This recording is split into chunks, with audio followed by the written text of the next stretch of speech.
بسم اللہ الرحمن الرحیم۔ السلام علیکم ورحمۃ اللہ وبرکاتہ۔ 100 برائیاں مٹا دینے والا کلمہ۔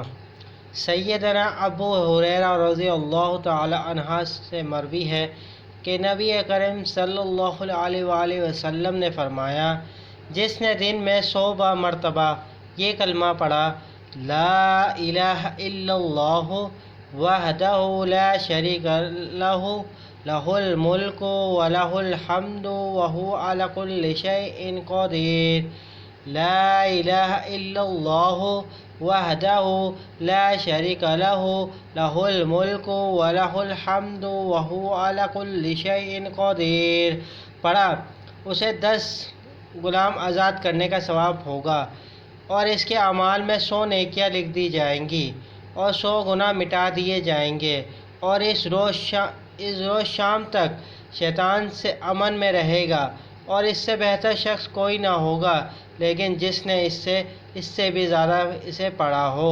صحیح بخاری کی یہ حدیث ہے۔ دعا اللہ تعالیٰ سے ہمیں نبی کریم صلی اللہ علیہ وسلم کی باتوں پر ہمیں عمل کرنے والا بنائے اور برائیوں سے بچنے والا بنائے۔ امید کرتا ہوں آج کی آپ کو ہماری ویڈیو پسند آئی گا۔ اگر آپ کو ہماری آج کی ویڈیو پسند آئی تو برائے مہربانی ہماری ویڈیو کو لائک کر دیجئے اور چینل کو سبسکرائب ضرور کیجئے گا ایسی ویڈیوز حاصل کرنے کے لیے، اور ثواب کی نیت سے اپنے دوستوں کے ساتھ ضرور شیئر کیجئے گا۔ السلام علیکم ورحمۃ اللہ وبرکاتہ۔